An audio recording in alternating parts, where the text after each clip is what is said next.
Existe un legado de obras que fue dejando el sacerdote más querido por la mayoría de esta población.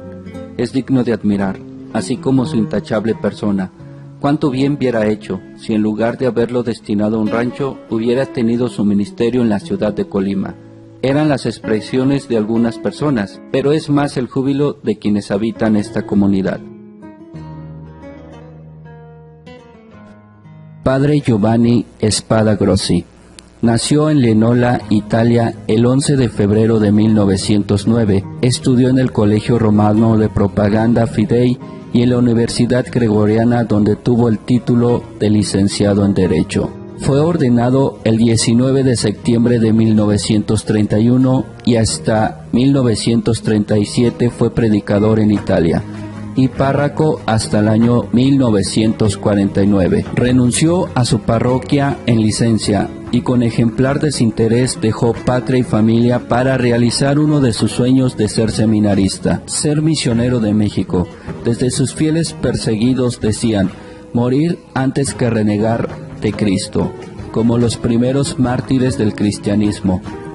Llegó a Colima el 5 de mayo de 1949, después de algún tiempo que dedicó a aprender el castellano. El señor obispo de Alba lo nombró capellán de la hacienda de San Marcos, municipio de Tonila, a donde llegó a este pueblo careciendo de todas las comodidades de la vida moderna: carretera, luz eléctrica, teléfono, etc. Vivir aquí largo tiempo equivale a estar marginado al ambiente social y cultural que ennoblece, educa y forma. A pesar de su cultura, títulos académicos, experiencia parroquial e inquietudes intelectuales, con ejemplar humildad aceptó el nombramiento. Le fue muy doloroso el cambio de las condiciones en que había nacido, vivido y realizado 18 años de sacerdocio, por las carencias de la vida rural y pobre de San Marcos. Fue así como encontró la capilla el sacerdote en esta comunidad, una de las primeras tareas que se echaría a cuesta en su largo peregrinar. Con frecuencia lo visitaban sus amigos y compañeros de universidad, quienes lo invitaban a otras partes con el fin de mejorarlo. El obispo de Kansas en Estados Unidos, Monseñor John Cotty, quien fue cardenal en Chicago, lo invitó ofreciéndole una buena parroquia o un cargo en su cancillería. Él contestó que vivía muy contento en Colima y que aquí quería trabajar todos los días que Dios le diera vida. En 1951, San Marcos era todavía infamamente reliquia de las haciendas de Don Porfirio, y donde obreros y campesinos vivían encasillados arrastrando una miserable existencia.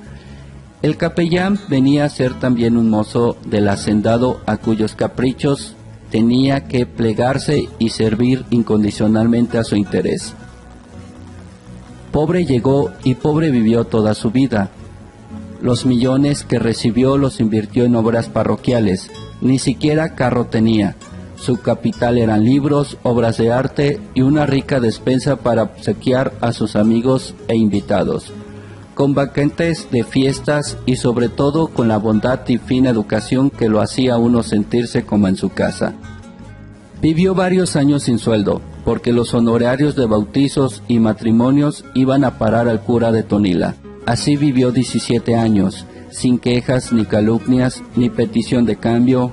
Con delicada bondad y sincera amistad trató a superiores y compañeros sin extender jamás críticas o murmuraciones. Era símbolo de unidad y de verdadera amistad. Educarse para el sacerdocio era educarte para el servicio.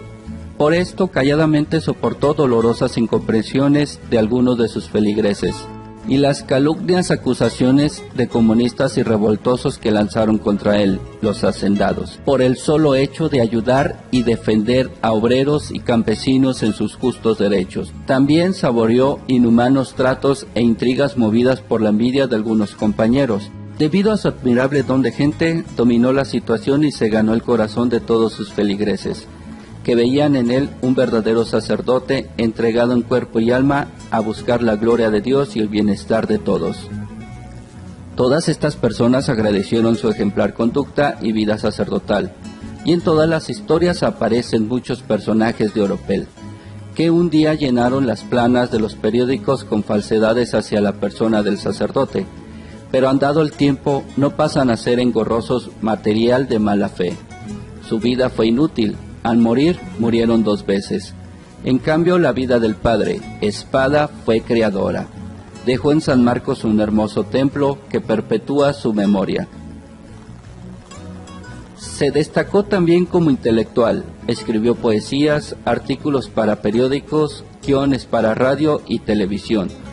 Publicó 2 libros, Guerra a la Guerra y Víctimas de Satanás, y dejó muchos folletos inéditos. El 3 de octubre de 1968, Monseñor Viera lo nombró cura de Tonila, cambio que nada mejoraba su situación. Recibió la parroquia con una deuda de 50,000 pesos que dejó el cura saliente. Curato y templo en ruinas y una vida espiritual decadente. Tan pronto como llegó, hizo un estudio al templo y dio a conocer sus deseos de restaurarlos y hacerlo tan hermoso como el de San Marcos. Pero gente envidiosa lo atacaron por la prensa de Colima. A pesar de esta dura prueba, con entusiasmo empezó a restaurar el curato.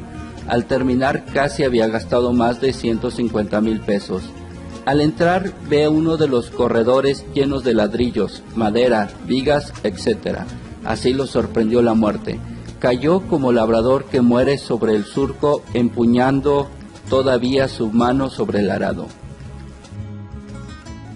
Profunda consternación causó la inesperada muerte del ilustre benefactor de Colima. El querido Padre Espada ha caecido en la ciudad de Guadalajara el 29 de febrero de 1972, a los 63 años de vida y 41 años de sacerdote. El 2 de marzo lo trajeron a Tonila, donde fue velado y después de las horas fúnebres fue trasladado a San Marcos, donde fue sepultado y quedó ahí esperando la hora de la resurrección. Con su muerte pierde Colima uno de los más ilustres y virtuosos sacerdotes de facundo y ejemplar ministerio. En San Marcos queda su obra hecha realizada de aquel ser que soñó. Soñó despierto, dejando uno de los templos más bonitos de la región con un estilo diferente, pero no por eso dejó de sentir el acogimiento de aquellos templos llenos de gracia divina, hechos para dar una vista fabulosa para todos aquellos que admiran las construcciones, así como los que no tienen conocimiento de ellas. Sus jardineras complementan en el buen gusto por la belleza de las cosas que a su vez toman la naturaleza viva de las plantas de ornato que son plantadas en este lugar.